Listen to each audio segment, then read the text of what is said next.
Election commission of ইন্ডিয়ার chief ঘোষণা দিলেন আগামীকাল থেকে ওয়েস্ট বেঙ্গল, গোয়া, গুজরাট, মধ্যপ্রদেশ, কেরালা সহ 12টি রাজ্যে এসআইআর শুরু হবে।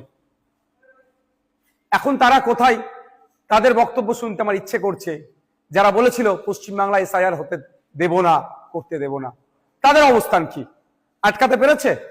আমি ডে 1 থেকে বলে আসছিলাম, যখন এসআইআর নিয়ে চর্চা হচ্ছিল, যে এসআইআর নিয়ে আপনারা আতঙ্কিত হবেন না। আজকেও বলছি, এসআইআর নিয়ে আতঙ্কিত হবেন না। আপনাদের ডকুমেন্টস আপনারা রেডি করুন। ইলেকশন কমিশন অফ ইন্ডিয়া তার ওয়েস্ট বেঙ্গল সাইড থেকে, ওয়েস্ট বেঙ্গল স্টেটের সিওর মাধ্যমে যে এসআইআর করাচ্ছে, কোনো বৈধ ভোটারের নাম বাদ পড়বে না। আমরা আশা করব প্রত্যেকটা নাগরিক যারা আছেন ভোটদানে, যারা 18 বছর ঊর্ধ্বে পূর্ণ স্বাধীনতা আছে সংবিধান প্রদত্ত, সেটা বহাল থাকবে। এখন প্রশ্ন হচ্ছে, যারা বলেছিল এসআইআর করতে দেব না, তাদের সরকার প্রায় 90,000 অফিসার ইসিআই কে দিচ্ছে দ্রুততার সাথে এসআইআর করার জন্য। এখন অফিসারগুলো এসআইআর করতে যাবে, বুথ ধরে যাবে। আমি অনুরোধ করব আপনাদের কাছে, এটা নিয়ে কেউ উত্তেজিত হবেন না। কারণ এই অফিসার যারা যাবে, তাদের আপনারা একটা বিষয় নোট করে রাখবেন, সেটা তার নাম, তার কন্ট্যাক্ট নাম্বার, সে কোন ডিপার্টমেন্টে চাকরি করে, আর তাকে এসআইআর এর জন্য ইনক্লুড করা হয়েছে তার প্রমাণপত্র আপনারা নিয়ে রাখবেন। যদি অফিসার কোনো বৈধ ভোটারকে ডি ভোটার, ডাউটফুল ভোটার, অবৈধ ঘোষণা করে, তার বিরুদ্ধে আইনত লড়াইয়ের একটা জায়গা থাকবে। এই লোকটি কে ছিল, 1 নম্বর কথা। দ্বিতীয়ত, কেউ যদি আপনাদেরকে উত্তেজিত করার চেষ্টা করে, আপনারা কারো কথায় উত্তেজিত হবেন না। কারণ 2021 নির্বাচনের সময় তৃণমূলের নেতারা বলেছিল, সেন্ট্রাল ফোর্সের সামনে গিয়ে, সেন্ট্রাল ফোর্সকে আটকাতে গেলে ঘরে যা আছে, খুন্তি, ঝাঁটা, জুতো, কুদাল, এইসব কথা অনেক বলেছিল, গিয়ে দাঁড়াবে ওদের সামনে।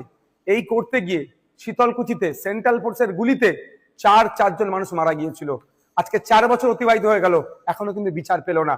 তাই বলবো, কারো কথায় উত্তেজিত হয়ে এই ধরনের ভুল পদক্ষেপ নেবেন না আপনারা। দেখুন, এটাতে বেশ কটা স্টেপ রেখেছে। প্রায় 1 মাস বুথ লেভেল অফিসারদের কাজ হবে বাড়ি বাড়ি গিয়ে এইগুলো সার্ভে করা, এই নির্দিষ্ট প্রক্রিয়া সম্পূর্ণ করা। তারপরে পাবলিশড হবে।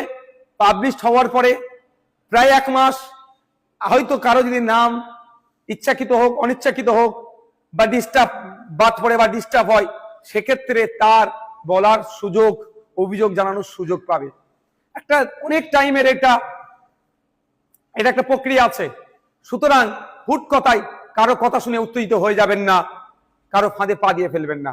এবার আমি উদাহরণস্বরূপ বলছি, আমার বাড়ি জাঙ্গিপাড়া বিধানসভার ফুরফুরা শরীফ অঞ্চলের 90 নম্বর বুথে, আর আমি চিৎকার করছি, আপনার বাঁকুড়াতে অমুক বুথে নাম বাদ পড়েছে, বীরভূমে অমুক বুথের নাম বাদ পড়েছে। তার আগে আমার প্রথম কাজ হবে আমার বুথটাতে সকল ভোটারদের নাম ঠিক আছে কে না নাই, সেটাও তাহলে আমি একটু দেখে নেওয়া। যেটা আমি সমালোচনা করছি, এটা নিয়ে সোচ্চার হচ্ছি, আমাদের বুথের রাম কাকা, রহিম চাচা, ফতেমা মা বা সীতা মায়ের নাম ঠিকঠাক আছে কি বৈধ ভোটারগুলোর, সেইগুলো একটু আমরা দেখে নেব। যখন বুথ হয়ে যাবে, অঞ্চল দেখব সবার ঠিক আছে নাকি। অঞ্চল হয়ে গেলে বিধানসভা, বিধানসভা হলে জেলা, জেলার পরে রাজ্য। সুতরাং আমার বলার এটাই বক্তব্য, কারো কথাই উত্তেজিত হবেন না।